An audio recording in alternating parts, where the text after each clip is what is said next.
구약성경 488페이지에 있습니다. 구약성경 488페이지 사무엘하 15장 24절에서 37절까지 말씀을 저와 교독하겠습니다. 제가 먼저 읽습니다. 보라, 사독과 그와 함께한 모든 레위 사람들 하나님의 언약궤를 메어다가 하나님의 궤를 내려놓고 아비아달도 올라와서 모든 백성이 성에서 나오기를 기다리더라. 왕이 사독에게 이르되 보라, 하나님의 궤를 성으로 도로매하라. 만일 내가 여호와 앞에서 은혜를 입으면 도로 나를 인도하사 내게 그 궤와 그 계신 데를 보이시리라. 그러나 그가 이와 같이 말씀하시기를 내가 너를 기뻐하지 아니한다 하시니 종이 여기 있사오니 선이 여기시는 대로 내게 행하시옵소서 하리라. 왕이 또 제사장 사독에게 이르되 내가 승인 자가 아니냐. 너는 너희의 두 아들 곧 내 아들 아히마아스와 아비아달의 아들 요나단을 데리고 평안히 성읍으로 돌아가라. 너희에게서 내게 알리는 소식이 올 때까지 내가 광야 나르크에서 기다리리라 하니라. 사독과 아비아달이 하나님의 궤를 예루살렘으로 도로 메어다 놓고 거기 머물러 있으니라. 다윗이 감람산 길로 올라갈 때에 그의 머리를 그가 가리고 맨발로 울며 가고 그와 함께 가는 모든 백성들도 각각 자기의 머리를 가리고 울며 올라간다. 어떤 사람이 다윗에게 알리되 압살롬과 함께 모반한 자들 가운데 아히도벨이 있나이다 하니 다윗이 이르되 여호와여 원하건대 아히도벨의 모략을 어리석게 마옵소서 하니라. 다윗이 하나님을 경배하는 마루크에 이를 때에 아랫 사람 후세가 옷을 찢고 흙을 머리에 덮어쓰고 다윗을 맞으러 온지라. 다윗이 그에게 이르되 내가 만일 나와 함께 나아가면 내게 누를 미치리라. 그러나 내가 만일 성읍으로 돌아가서 압살롬에게 말하기를 왕이여 내가 왕의 종이니이다. 전에는 내가 왕의 아버지의 종이었더니 이제는 내가 왕의 종이니이다 하며 내가 나를 위하여 아히도벨의 모략을 패하게 하리라. 사독과 아비아달 두 제사장이 너와 함께 거기 있지 아니하냐. 내가 왕의 궁중에서 무엇을 듣든지 사독과 아비아달 두 제사장에게 알리라. 그들의 두 아들 곧 사독의 아히마아스와 아비아달의 요나단이 그들과 함께 거기 있나니 너희가 듣는 모든 것을 그들 편에 내게 소식을 알릴지니라 하는지라. 다윗의 친구 후세가 곧 성읍으로 들어가고 압살롬도 예루살렘으로 들어갔더라. 아멘. 하나님의 은혜 그리고 내 노력 사이에 균형 있는 이 땅을 사는 모든 신앙인들이 항상 실패하게 되는 경계의 지점일 수밖에 없고 또 언제나 또 실패하지만 지향하고 살아야 될 목적지이기도 합니다. 너무 은혜에만 기대면 무력해지고 게을러지고 노력하지 않고 무언가 그냥 얻으려고 하는 그런 태도를 가진 사람으로 선택됩니다. 그러나 반대로 너무 열심히 노력하는 사람은 자신의 노력과 열심이 하나님의 은혜보다 앞설 수가 있습니다. 하나님의 은혜를 핑계대고 꼼짝하지 않는 사람도 문제지만 자기 의를 너무 크게 생각하는 사람이 행하게 될 문제도 적지 않다. 다른 사람은 구원에 이르도록 길을 만들어주고 자신은 버림받은 자가 될까 두렵다 이렇게 말했던 사도 바울의 고백을 잘 기억해 보시면 됩니다. 사도 바울은 열심으로만 하면 그 사람이 따라갈 사람이 없습니다. 근데 사도 바울도 자기 서신 중에 고백이 내가 다른 사람들은 다 구원받게 하고 나는 그 구원에서 제외되는 자가 될까 두렵다 그렇게 얘기합니다. 그 말은 뭐냐? 내 스스로 내 구원을 확실하지 못한다 그런 얘기가 아니에요. 사도 바울이 가진 열심과 자기의 최선을 다하는 그 삶이 하나님의 은혜보다 앞서지 않기를 바라는 사도 바울의 고백이 그 말을 담기고 있습니다. 저도 항상 강조합니다. 하나님의 은혜로만 되는 신앙의 비밀을 저는 항상 불과하지는 않습니다. 하나님의 은혜의 비밀을 아는 사람은 그 비밀을 아는 만큼 최선을 다해서 살아야 된다. 그래서 제가 늘 설교할 때 여러분들에게 드리는 말씀입니다. 은혜를 입고 알고 깨달은 자로서 목숨을 걸고 최선을 다해서 선물로 주신 우리의 삶, 우리에게 맡겨주신 사명에 최선을 다하고 그걸 살아내고 감당해야 한다는 그 사실이 항상 중요하게 똑같이 강조되어야 한다는 겁니다. 근데 시작은 항상 어디냐? 우리의 노력으로부터 시작하는 게 아니라 하나님의 은혜로부터 시작합니다. 은혜로부터 시작한 사람의 삶이 최선을 다하는 삶을 살 때 하나님 앞에 영광이 되는 삶이 되는 것입니다. 하나님의 은혜에 기댈 수밖에 없는 상황이 있을 수 있고 또 최선의 노력을 경주해야 될 때가 있습니다. 어떤 때는요 손발이 꽁꽁 묶여가지고 아무것도 할 수 없는 것 같은 때가 있습니다. 감옥에 갇힌 것 같아요. 감옥에만 갇힌 게 아니라 손발에 쇠고랑을 차고 어디 구석에 던져진 것 같은 때가 있습니다. 그럴 때는 아무것도 하느님이 하지 못하도록 우리를 잡고 계신 분입니다. 그때는 뭘 해야 되느냐? 그때는 기도 말고는 할 수 있는 게 없습니다. 그때는 주구장창 기도만 있습니다. 기도만 있습니다. 기도 말고는 아무것도 할 게 없었기 때문에. 오늘 다윗은 자신이 할 수 있는 것이 다윗이라고 하는 한 사람의 입장에서 아무것도 없는 그런 상황에 놓였습니다. 아들하고 칼싸움할 수 없다. 제가 지난주에 말씀드렸죠. 유일한 가능성은 도망쳐서 살아남는 건데 오늘 다윗의 고백과 조치를 통해서 우리가 처한 상황 속에서 우리는 어떻게 반응하고 살아야 하는지 확인하시고 오늘 다윗이 누리는 은혜를 저와 여러분이 동일하게 함께 누리게 되시기를 축복합니다. 오늘 본문은 세 가지 장면이 등장합니다. 각각의 장면들은 나중에 다윗에게 미칠 아주 직접적으로 영향을 주게 되는 모든 다른 상황들과 미래의 상황과 다 연결이 됩니다. 첫 번째는 어떤 상황이냐? 대제사장 사독과 아비아달이 언약궤를 메고 다윗 앞에 나타났습니다. 이게 그 사람들 입장에서는 왕이 궁을 떠났는데 자기는 나는 대제사장이네 하고 제 언약궤 지키고 옆에 앉아있을 수가 없었던 거죠. 왜냐하면 대제사장과 왕은 정치적으로도 굉장히 긴밀한 관계 속에 있습니다. 이미 왕과 오랜 시간을 함께 했고 그와 동고동락했던 사람들이기 때문에 다윗의 심정, 다윗의 상황, 그가 당하는 아픔을 자기 걸로 같이 느끼는 사람들이 이 사람들이라 그 말입니다. 앉아있을 수가 없잖아요. 그래서 근데 언약궤를 내버려두고 자기 몸만 또 빠져나갈 수도 없잖아요. 이러지도 저러지도 다윗이 가져가 한 것도 아니고 오지 마라 한 것도 아니고 그러니까 알아서 언약궤를 둘러매고 다윗을 따라 나섭니다. 다윗이 보니까 이 사람들이 레위인들 시켜가지고 언약궤 밀고 지금 자기를 따라오는 거예요. 다윗이 그 감람산 언덕 좀 올라가서 그걸 보고 그들에게 얘기합니다. 왜 따라 나왔냐? 이 사람들 입장에서는 그래 잘했다. 역시 이건 내 편이구나. 이래야 되는데 그게 아니라 왜 따라 나왔냐? 니네는 왜 나를 따라 나왔냐? 니네는 지금 나를 따라올 일이 아니고 그걸 다시 갖고 예루살렘 성에 들어가서 너희는 하나님의 종으로서의 역할을 감당하고 거기 머물러 있어라. 그렇게 얘기합니다. 실제 상황은 이 대제사장들이 정치적인 중립을 지킬 수 있는 상황이 아닙니다. 아까도 말씀드렸죠. 긴밀한 관계 속에. 근데 다윗은 대제사장들에게 뭘 요구하는가 하면 정치적인 중립을 지키는 사람으로 너는 하나님의 종으로 이 자리에 들어가서 있어라. 그렇게 얘기하면 실제로 그건 대의 명분입니다. 무슨 말인지 아시겠습니까? 이 대제사장들에게 너희는 가서 정치적인 중립을 지키고 하나님의 사람으로 있어라. 그건 대의 명분이라는 얘기입니다. 만약에 저 사람들이 그렇게 생각하고 그 자리를 지키고 있으면 그건 뭐라고 할 사람이 있습니까? 아무도 없습니다. 현실을 떠나서 그건 당연한 일인 겁니다. 그러면서 다윗이 그 두 사람에게 얘기합니다. 갖고 들어가서 성 안에서 이루어지는 일들을 너희는 나한테 알려줘야지. 네가 왜 나를 따라 나와? 그 본심은 뒤에 있는 겁니다. 앞에가 아니고 뒤에. 너희는 들어가서 그 성 안에 있는 일어난 일을 나한테 파발을 해서 알려라. 그게 오늘 다윗이 제사장들을 다시 돌아오라는 본심이 그 속에 들어있다고 합니다. 그런데요, 본심은 거기에 있지만 이 대제사장들을 향해서 다윗이 하는 얘기들 속에 다윗이 갖고 있는 진짜 본심이 여기에 들어있다고 봅니다. 오늘 제가 설교 제목으로 전해드리죠.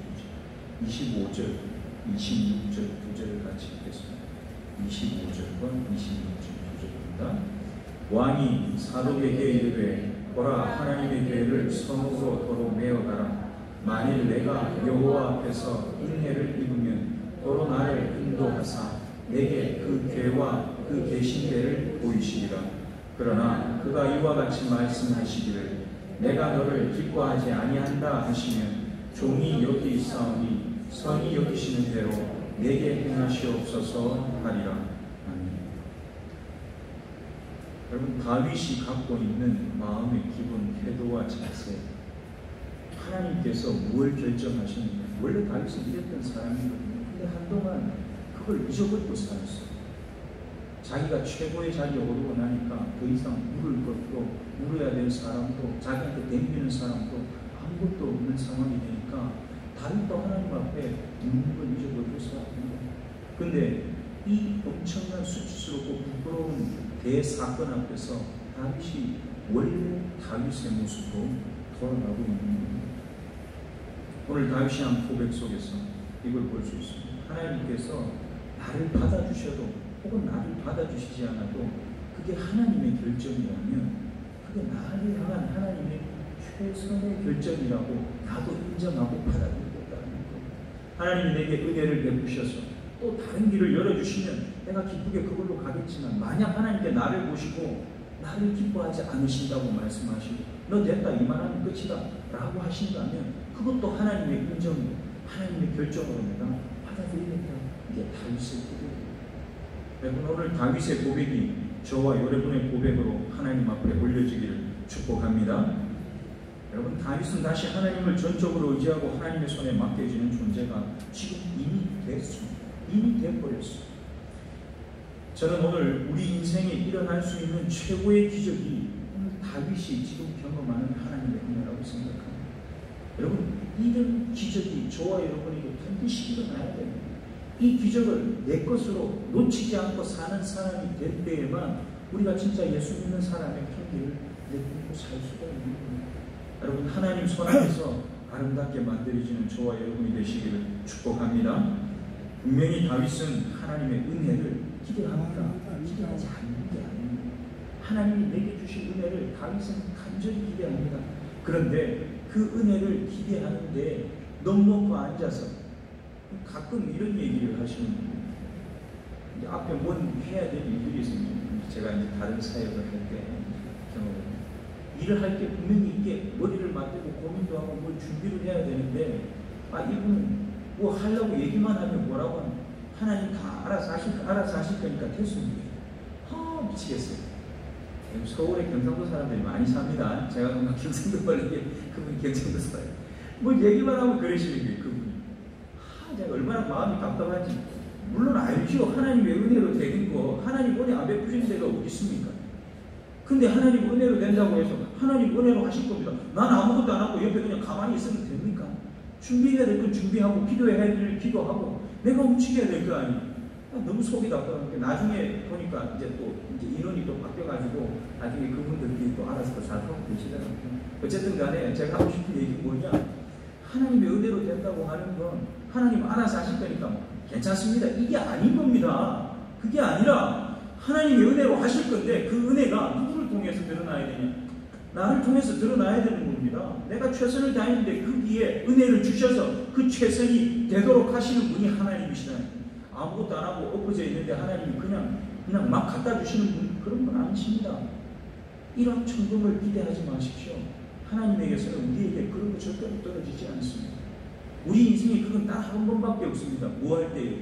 저와 여러분이 구원받은 일에는 내가 아무것도 없는데 그게 하늘에서 나한테 뚝 떨어진 거예요. 선물로. 근데 이 땅을 구원받은 사람으로 사는 일에는 하늘로부터 뚝 떨어지는 거 그런 거 없습니다. 애쓰고 수고하고 머리 맞대고 어떻게 해야 될까 고민하고 기도하고 계획하고 머리를 짜내고 또 짜내고 그렇게 살아야 그 속에 하나님이 주신 은혜가 이걸 통해서 하셨구나 발견하게 되는 거예요. 오늘 다윗은 그렇게 살고 있는 사람입니다. 지금 다윗이 최선을 다해서 하는 도망가는 게 아닙니까? 도망가고 있잖아요. 근데 도망가면서도 다윗은 일합니다. 그런데 다윗이 일하는 걸 여러분 집에 가서 다시 한번 잘 읽어보십시오. 제가 설교 준비하기 위해서 읽고 또 생각하고 또 아무리 생각해봐도 아무리 읽어봐도 여기는요, 다윗이 지금 작정하고 내가 다음번에 다시 예루살렘 들어가려면 어떻게 해야 되지? 그런 작전을 짜는 데가 아니에요. 그런 식으로 다윗이 작전을 짜는 게 아니에요. 이게 하나님의 은혜가 오늘 다윗이 하는 걸 가만히 보면 그 속에 다 들어있습니다. 한번 저하고 그 다윗을 한번 찾아봅니다. 오늘 본문 28절 한번 더 같이 읽겠습니다. 28절입니다. 너희에게 내게 알리는 소식이 올 때까지 내가 광야 나루터에서 기다리리라 하니라. 아멘. 아까 제가 말씀드렸죠. 본심은 여기에 있다. 근데 본심이 여기에 있음에도 불구하고 다윗이 이 두 제사장을 다시 원래 자리로 돌려보내는데 다윗이 고백한 고백을 잘 보십시오. 하나님의 은혜 앞에 있으려는 다윗이 하나님 없이 자기 계획으로 그 제사장들 그냥 돌려보내고 있겠습니까? 지금 다윗이 이해하고 있는 얘기들은 일어날지 일어나지 않을지도 모르는 일입니다. 무슨 말인지 아시겠습니까? 다윗이 계획하고 뭘 막 와가지고 하는 얘기가 아니라 다윗은 하나님 앞에 있는데 혹시나 내가 하나님 앞에 은혜를 입게 되면 일어나게 될 일들을 그들에게도 그냥 같이 공유하는 거예요. 하나님이 그렇게 하신다면 그런 일이 일어나도록 너희가 그 일을 해야 되지 않겠느냐, 그렇게 하고 그 제사장들을 돌려보내는 겁니다. 제가 다시 말씀드리지만 다윗이 지금 자기 처한 상황에 살 수 있는 최선입니다. 돌려보내고 혹시나 상황이 되거든 알려요. 두 번째 상황이 나옵니다. 두 번째 상황은 다윗이요 어디로 가는가 하면 30절을 한번 같이 보겠습니다. 30절 같이 읽습니다. 다윗이 감람산 길로 올라갈 때에 그의 머리를 그가 가리고 맨발로 울며 가고 그와 함께 가는 모든 백성들도 각각 자기의 머리를 가리고 울며 올라가니라. 아멘. 여러분, 머리를 가리고 맨발로 울며 올라갔다. 다윗의 마음이 어떤, 내가 지금 성을 뺏겼으니까 내가 미치겠다 그런 마음으로 지금 이렇게 하는 것 같습니까? 그게 아니고 지난 시간 내가 하나님 앞에 하나님 원치 않는 일을 하고 살았던 자기 자신에 대한 회개와 고백이 다윗의 맨발로 머리를 가리고 울며 올라가는 여기에 들어있는 겁니다. 은혜가 이미 다윗에게는 다 있습니다. 하나님의 은혜를 다윗이 기대하는 또 다른 하나님의 은혜가 있을 수 있죠. 상황이 역전되고 뒤집어지고 바뀌는 것.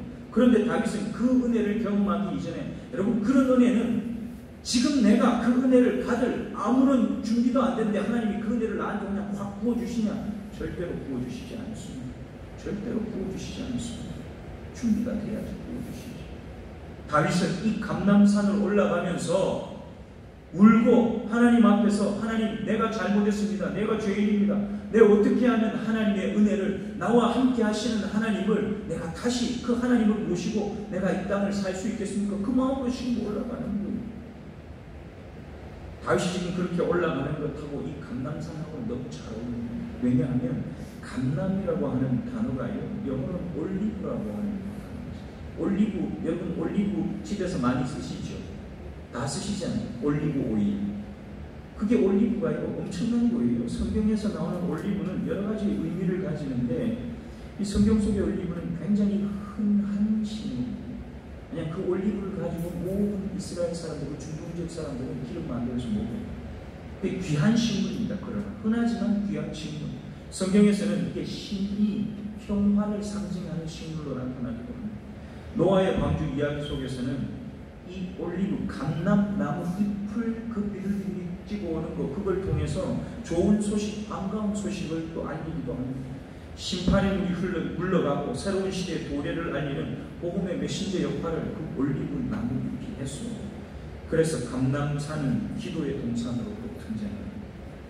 가장 좋은 것들이 그 동산에서 다 나옵니다. 가장 슬픈 사람이 그 동산에 올라가지만 가장 좋은 것을 그 동산에서 내 것으로 누리는 곳이 감람산입니다. 여러분, 감람산은 기도의 동산입니다. 다윗이 기도하고 올라갔다 그런 표현은 없습니다. 그런데 우리가 하나님 앞에서 나 자신을 회개하고 나를 쏟아놓고 나를 돌아보고 하나님 앞에 있는 시간, 여러분 집에서 TV 보면서 그 시간이 됩니까? 집에서 밥하면서 그 시간이 됩니까? 여기에 나와야 될까요? 이 예배 시간에 나와서 같이 기도도 하고 찬양하고 그렇게 하면서 그 시간이 여러분께 되는 겁니다. 그 시간이 없고 그 시간에 집중되어 있지 않는데 하나님이 다른 걸 어떻게 우리에게 주실 수 있다는 다른 걸 못 주시죠. 근데 다윗은 지금 이미 하나님이 앞에 준비한 걸 지금 내 것으로 누릴 수 있는 상황 속에, 진짜 은혜의 상황 속에 들어가 있는 거예요.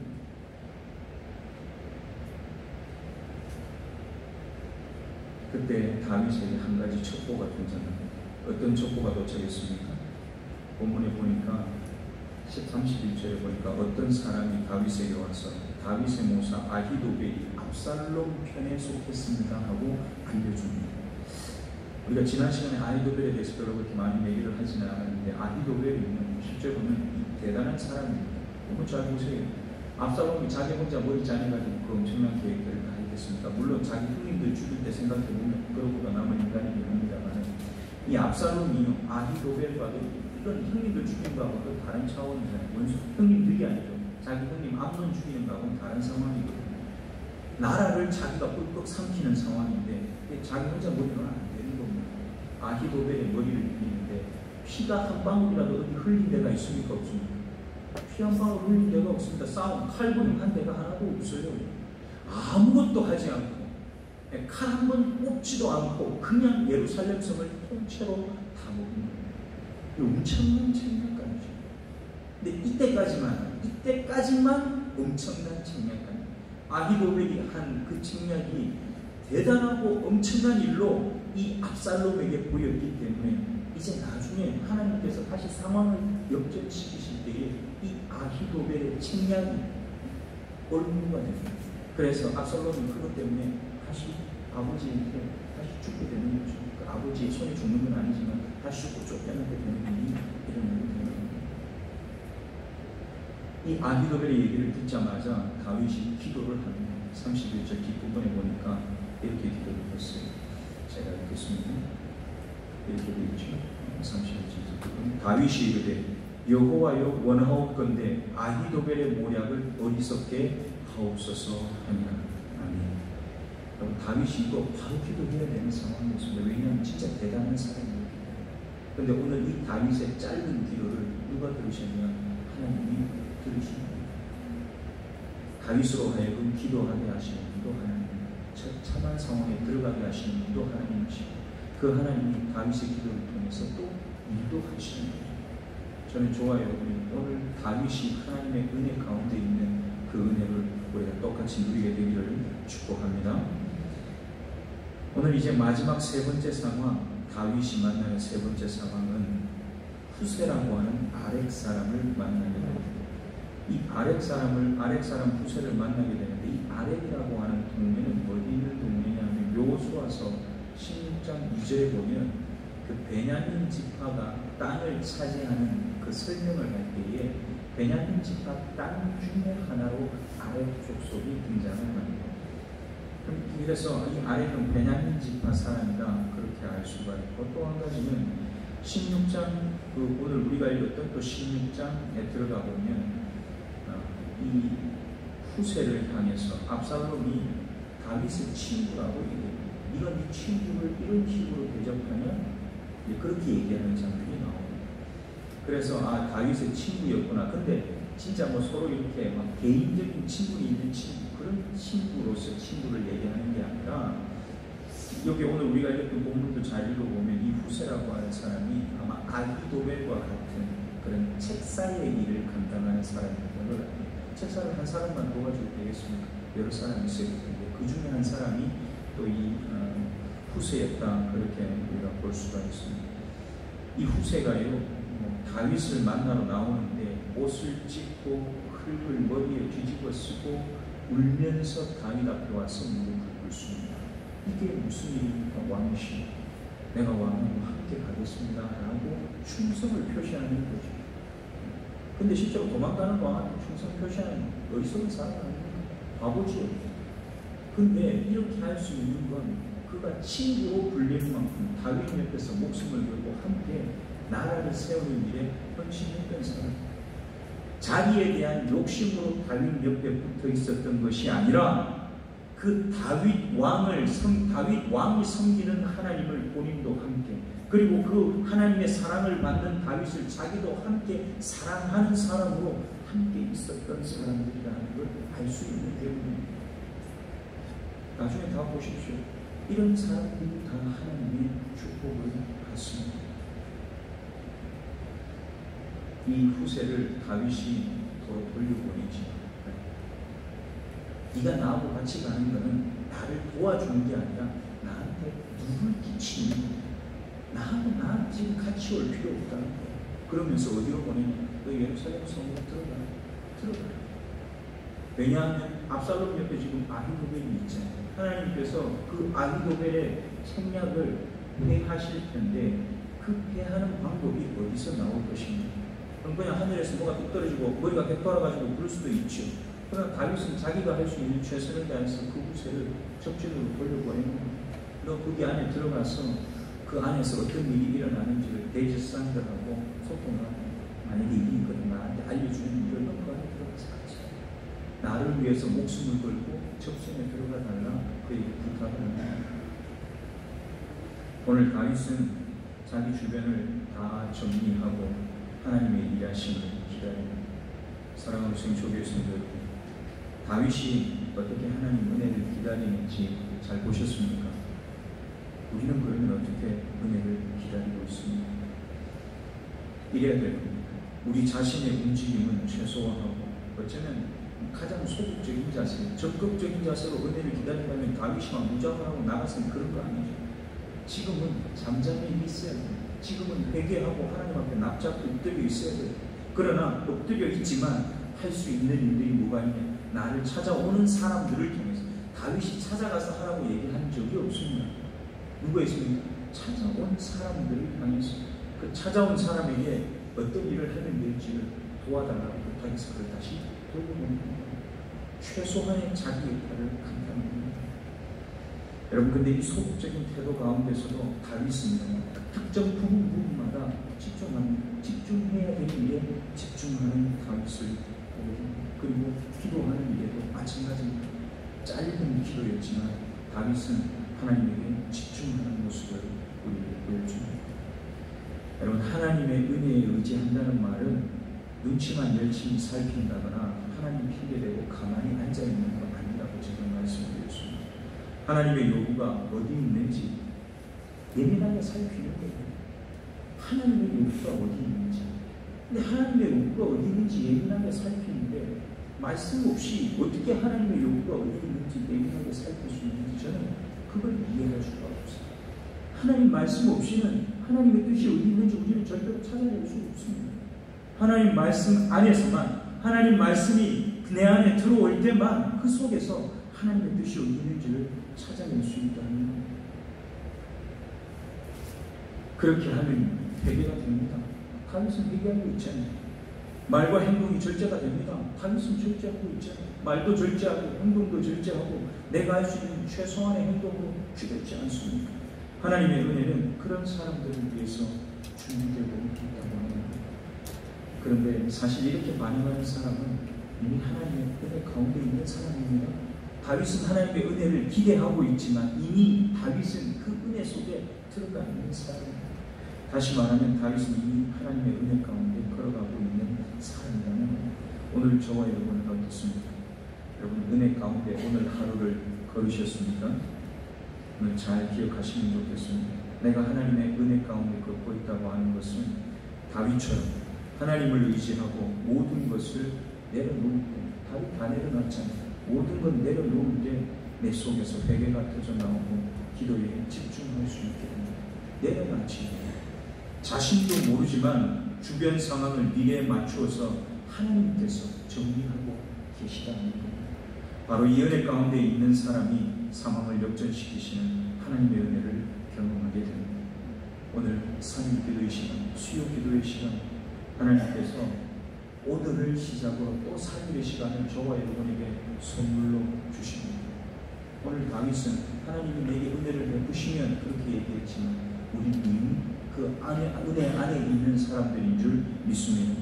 오늘 다윗의 고백이 저와 여러분의 고백이 되고 그 고백 가운데 있는 우리의 삶이 더 큰 은혜를 내가 지금 처해 있는 상황을 뒤집어 엎고 나를 갈아엎고 새롭게 만드시는 하나님을 경험하는 은혜의 자리로 넓어지시기를 축복합니다. 기도하겠습니다.